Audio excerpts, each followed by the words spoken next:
अगर नहीं करोगे 30 साल में कश्मीर खत्म होने वाला है। अगर जागोगे तो 100 साल निकलेंगे, कम से कम 70 80 90 साल निकलेंगे। अगर नहीं जागेंगे 30 साल मैक्सिमम। नोट कर लीजिए। यहाँ मुझे लगता है यहाँ पे बहुत खतरनाक एनवायरमेंटल डिजास्टर आने वाला है। लोगों जाग जाओ, लोगों उठ जाओ, उसके लिए कुछ काम करो। झेलम के किनारे पे कंस्ट्रक्शन हो, मुझे पता है। मैंने तो आवाज क्यों है, चुप क्यों है? मैंने आवाज पहले तो मैंने उठाई है आवाज, आज क्यों खामोश? अब मैं कितना में जो है म्युनिसिपल कॉर्पोरेशन ने प्रोड्यूस किए डॉक्यूमेंट्स, जी इनको इजाजत है, ये होटल यहाँ बनेगा, ये होटल यहाँ बनेगा।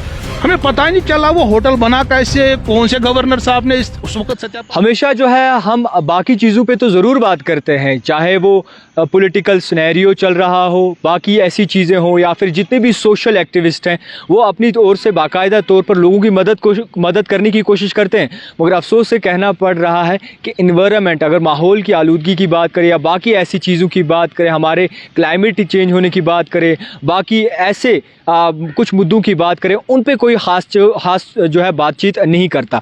इसी सब पे हमारे साथ आज बातचीत करने के लिए मौजूद है एक अजीम शख्सियत जो कि हमेशा इस बात को देखती है, इस पे गौर व फिक्र करती है, माहौल की आलूदगी किस तरीके से बढ़ रही है या फिर किन चीज़ों से हमें जो है बाकायदा तौर पर होशियार रहना चाहिए, किस तरीके से हमारे जो क्लाइमेट है उस पर असर पड़ सकता है, हमारे जो है माहौल की आलूदगी ज़्यादा बढ़ सकती है। आपको बता दूं कि हमारे साथ बातचीत करने के लिए मौजूद है राजा मुजफ्फर भट्ट साहब, जो कि एक सोशल एंड इन्वायरमेंटल एक्टिविस्ट हैं। और आपको ये भी बात याद दिला दूं, जो कि जिस तरीके से जम्मू कश्मीर इंतज़ामिया पे पेनल्टी आयद की गई है करीबन 3 करोड़ रुपए की, जिसको अगर देखा जाए तो दूध गंगा का एक मसला सामने आया था, जिसमें नेशनल ग्रीन ट्रिब्यूनल की जानिब से साफ तौर पर चालान आयद किया था, यानी कि पेनल्टी आयद की गई थी। सबसे पहले राजा साहब आपका बहुत शुक्रिया वक्त देने के लिए। जिस तरीके से आप काम कर रहे हैं बाकायदा तौर काबिल तारीफ़ है, क्योंकि कम ऐसे लोग होते हैं, सोशल एक्टिविस्ट तो बहुत सारे होते हैं, मगर इन चीज़ों के बारे में कोई ख़ास तवज्जो नहीं देता।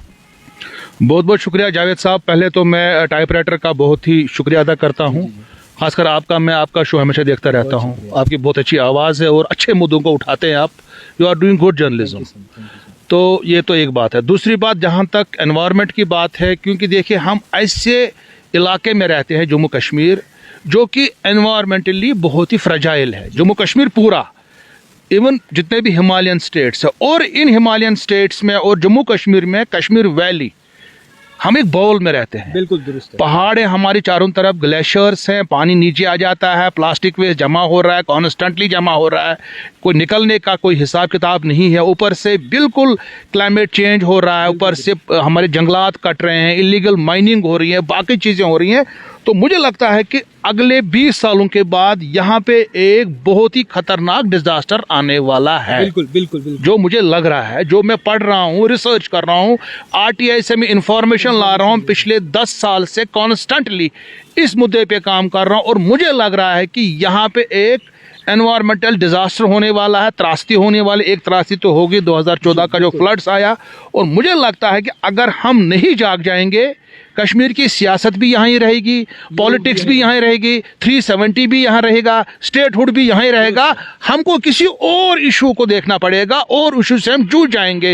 या तो जलजला आएगा, क्योंकि सिस्मिक जोन में ऑलरेडी हम हैं, उसके अलावा सैलाब का खतरा है, उसके अलावा फ्लैश फ्लड्स का खतरा है, उसके अलावा बाकी चीज़ों का खतरा यहाँ पे है। इसीलिए इस चीज़ को लेकर मैं बहुत ही संजीदा हूँ, और पिछले बहुत सारे सालों से अपनी तरफ से कोशिश कर रहा हूँ, थोड़ी सी कोशिश कर रहा हूँ। आपसे ये समझने की कोशिश करेंगे, आपने डिजास्टर की बात की। हम हमेशा इंतजार करते हैं कि डिजास्टर आएगा फिर देखा जाएगा, हालांकि हमें उसके बारे में पहले से इल्म होता है, मगर हम हमेशा इस चीज़ को नज़रअंदाज करते हैं। और जब डिजास्टर आता है उस वक्त हमें याद आता है कि अगर हमने ऐसी चीज़ ना की हो। तो इसी सब को लेकर आपको नहीं लगता कि एक अवेयरनेस होनी चाहिए, लोगों में इस चीज़ की अवेयरनेस होनी चाहिए कि डिजास्टर आने से पहले ही उस चीज़ का ख्याल किया जाए?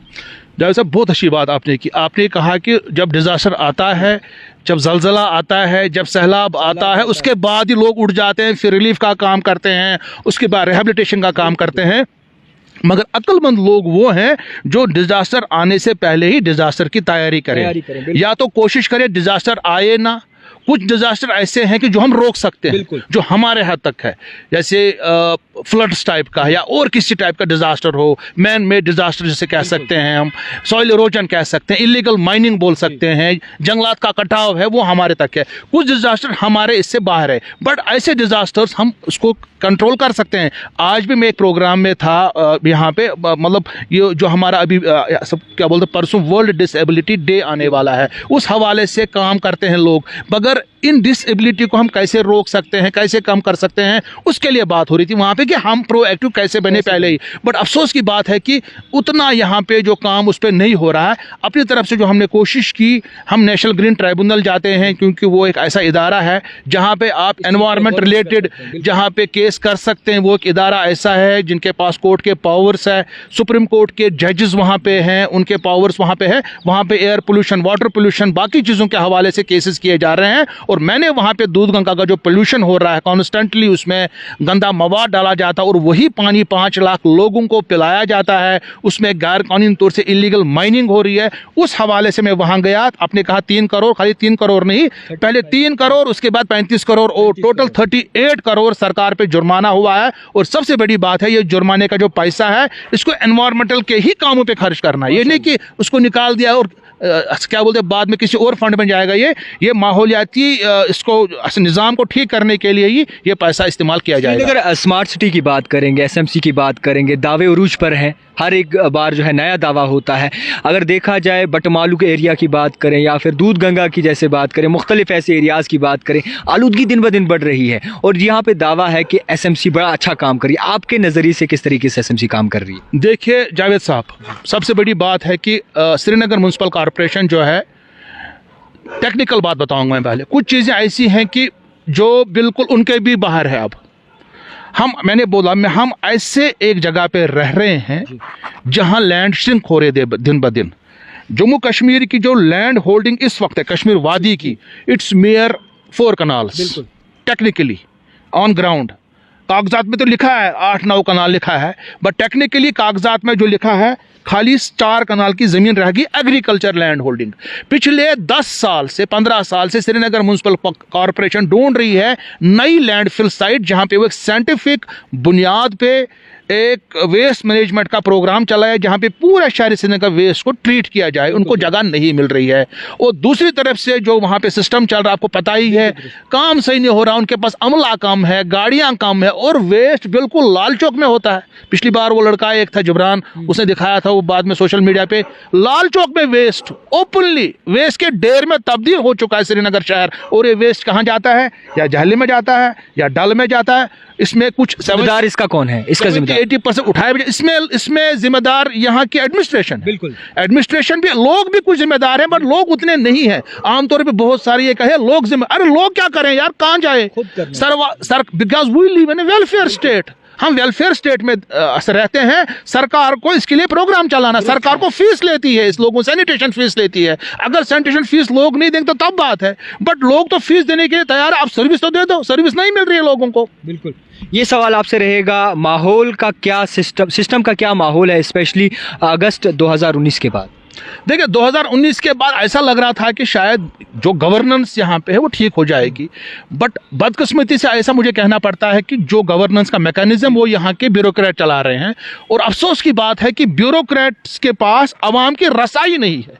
तहसीलदार अंदर छोड़ता नहीं है, अंदर घुसने जाता नहीं, बात सुनता नहीं, क्योंकि उसको पता है कि एक इलेक्टेड यहाँ पे कोई गवर्नमेंट नहीं है, एमएलए कोई पूछने वाला, मनमानी हो रही है, कोई मिनिस्टर पूछने वाला नहीं, मनमानी हो रही है, बिल मनमानी हो रही है। और क्योंकि लोग एमएलए के पास जाते थे, एमएलए भी डरता था कल को 4 साल 5 साल 3 साल के बाद इलेक्शन है, मुझे बाद में छोड़ेंगे नहीं ये लोग, वो भी डर था उसके पास भी, वो भी उसको सब पूरा प्रेशर लगाता था।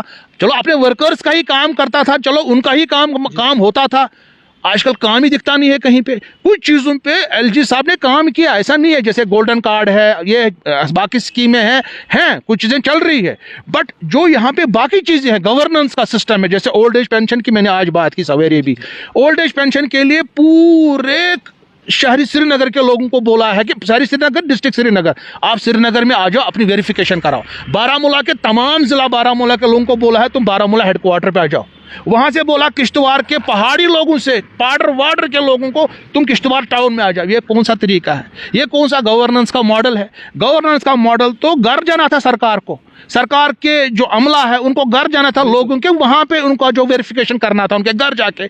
यहाँ तो उल्टा ही चल रहा है। और दूसरी तरफ सरकार बोलती है कि हम ई गवर्नेंस का मॉडल यहाँ पे क्रिएट, ई गवर्नेंस की कॉन्फ्रेंसेस हो रही है, बाकी चीजें हो रही हैं। तो मुझे लगता है सरकार को इसके बारे में सोचना चाहिए। आपने माइनिंग माफिया के खिलाफ आवाज़ उठाई थी, और जिस तरीके से अगर बात की जाए तो उसके बाद क्या कुछ इनपुट्स आए, क्या कुछ आउटपुट निकला उसका? देखिए, माइनिंग के लिए जो रूल्स हमारे पास यहाँ है, माइनर मिनरल कंसेशन रूल्स 2016, मैं रिवर बेड माइनिंग की बात कर रहा हूँ। माइनिंग तो बहुत किस्म की होती है, जो दरियाओं से हम बाजरी निकालते हैं, रोडी निकालते हैं, बोल्डर निकालते हैं, रेत निकालते हैं, उसके लिए रूल ऐसे हैं। पहले मैं एक एक्टिविस्ट के हिसाब से नहीं ये गलत है साहब, जब मैंने वो रूल पढ़े, इतने बेहतरीन रूल है, इतने बेहतरीन लॉ है, बट अफसोस की बात है उस लॉ पे अमल दरामद नहीं हो रही है, नहीं मान रहे। उस रूल में लिखा है कि आप जेसीबी का इस्तेमाल नहीं कर सकते हैं। You can not use JCB for extraction of जो भी माइनर मटेरियल, माइनिंग मटेरियल जो भी है, बाजरी है, रोडी है, बोल्डर है। एनजीटी ने भी बैन लगाई है। State environmental impact assessment authority की गाइडलाइंस है, जेसीबी एलएनटी कुछ नहीं इस्तेमाल करना है। ये माइनिंग मटेरियल निकालना है, गाँव के लोगों को देना, आसपास के लोगों को, and that too on 50% discount. कहाँ दे रहे हैं डिस्काउंट? रेत की गाड़ी 6,000 में थी आज से 4 साल पहले, आज 15,000 में है। बोल्डर की गाड़ी 3,000 में थी, आज 9,000 में है। तो ये चीजें बढ़ रही हैं। अगर आपने रूल्स बनाए, उन रूल्स का इम्प्लीमेंटेशन कीजिए। इसीलिए मुझे जो काम रही है इम्प्लीमेंटेशन, मुझे कहाँ जाना पड़ रहा है? मुझे एनजीटी जाना पड़ रहा है, नेशनल ग्रीन ट्राइब्यूनल में। अदालतों का मुझे दरवाजा खटखटाना पड़ता है। सुप्रीम कोर्ट ने, उन्होंने अपील की, वो कंपनी ने, एक ने, अब मुझे सुप्रीम कोर्ट जाना है। ये कौन सा? अगर आपके पास रूल्स हैं, अच्छे रूल्स हैं, 370 के बाद कुछ अच्छे लॉज भी यहाँ सेंटर के हो गए, बहुत अच्छे लॉज हैं, right to fair compensation act, forest rights act, right to education act, इतने सारे लॉज कहाँ हैं? उनका अमल दरामद नहीं हो रहा है, क्योंकि गवर्नेंस का जो ढांचा यहाँ के जो ब्यूरोक्रेट्स के पास है वो इसको अमला नहीं रहे हैं। आपसे ये भी समझने की कोशिश करेंगे, जहलम के किनारे जो है कंस्ट्रक्शंस हो रही हैं, जैसे कि हमें पता है कि डिज़ास्टर आने से पहले हमने उसके ख्याल रखना चाहिए, मगर जहलम के किनारे हमेशा कंस्ट्रक्शंस हो रही है, उसके बारे में आप कभी नहीं बोलते। क्या आपकी नज़र में वो चीज़ें हैं? जहलम के किनारे पे कंस्ट्रक्शन हो, मुझे पता है जी। मैंने तो आवाज़ क्यों है, चुप क्यों है आप? मैंने आवाज़ पहले तो मैंने उठाई है आवाज़, आज क्यों खामोश है?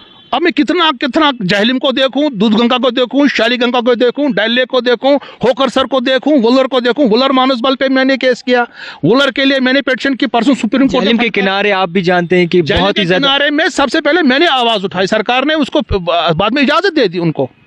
मैं क्या करूं? आपको लगता है आपकी आवाज को दबाया गया है? सबसे पहले मैंने आवाज उठाई यहाँ पे, उसके लिए 2015 में जी, 16 में भी तमाम लोगों ने, हम एक्टिव रहते थे सोशल मीडिया पे। बाद में जो है म्युनिसिपल कॉर्पोरेशन ने प्रोड्यूस किए डॉक्यूमेंट्स, जी इनको इजाज़त है, ये होटल यहाँ बनेगा, ये होटल यहाँ बनेगा। हमें पता ही नहीं चला वो होटल बना कैसे, कौन से गवर्नर साहब ने, उस वक्त सत्यपाल मलिक साहब था यहाँ पे, कैसे इजाज़त दे दी उन्होंने बनाने के लिए। और भी बाकी कंस्ट्रक्शन हुई है, बट इस पे हम देखेंगे और भी करेंगे इंशाल्लाह। अभी आपने याद दिलाया, अच्छी बात है, ये 4 साल पहले के। एक आखिरी सवाल आपसे मुख्तसर सा जानने की कोशिश करेंगे। जितने भी लोग हैं हमेशा बाकी चीज़ों में तो मुलविस होते हैं, छोटे बड़े इवेंट्स में, प्रोग्राम्स में हिस्सा लेते हैं, आपको नहीं लगता कि हमें इस चीज़ भी अपना दिमाग रखना चाहिए कि कोई बड़ा डिज़ास्टर आने से पहले हम उस चीज़ की तैयारी कर लें? बस इसीलिए मैं कर रहा हूँ कोशिशें, जितनी भी कर रहा हूँ, बोलता रहता हूँ, लिखता रहता हूँ। I have written more than 350 articles on environmental issue only, चाहे नेशनल हो, इंटरनेशनल हो, लोकल दिल्ली अखबार हो। मैं तो इवन लोकल अखबार यहाँ पे है, इतने बड़े बड़े बाकी जगहों पे अखबार, मैगजीन्स हैं, कितना लिखा मैं इनको दिला रहा हूँ। जैसे नॉस्ट्राडामस ने बोला था, अच्छा 14वीं 15वीं सेंचुरी में वो देख रहा है, उसको सब पूरी दुनिया देख रही थी, क्या मतलब वो बोल रहा था, क्लेम कर रहा था कि ऐसा ऐसा होने वाला, दुनिया में ऐसा होने वाला। जो रिसर्च है, बाकी चीज़ है, और जो मैं देखता हूँ, इनको जब जोड़ता हूँ, मुझे लगता है यहाँ पे बहुत खतरनाक एनवायरमेंटल डिजास्टर आने वाला है। लोगों जाग जाओ, लोगों उठ जाओ, उसके लिए कुछ काम करो। अगर नहीं करोगे 30 साल में कश्मीर खत्म होने वाला है। अगर जागोगे तो 100 साल निकलेंगे, कम से कम 70 80 90 साल निकलेंगे। अगर नहीं जागेंगे 30 साल मैक्सिमम। नोट कर लीजिए यहाँ पे ये बात।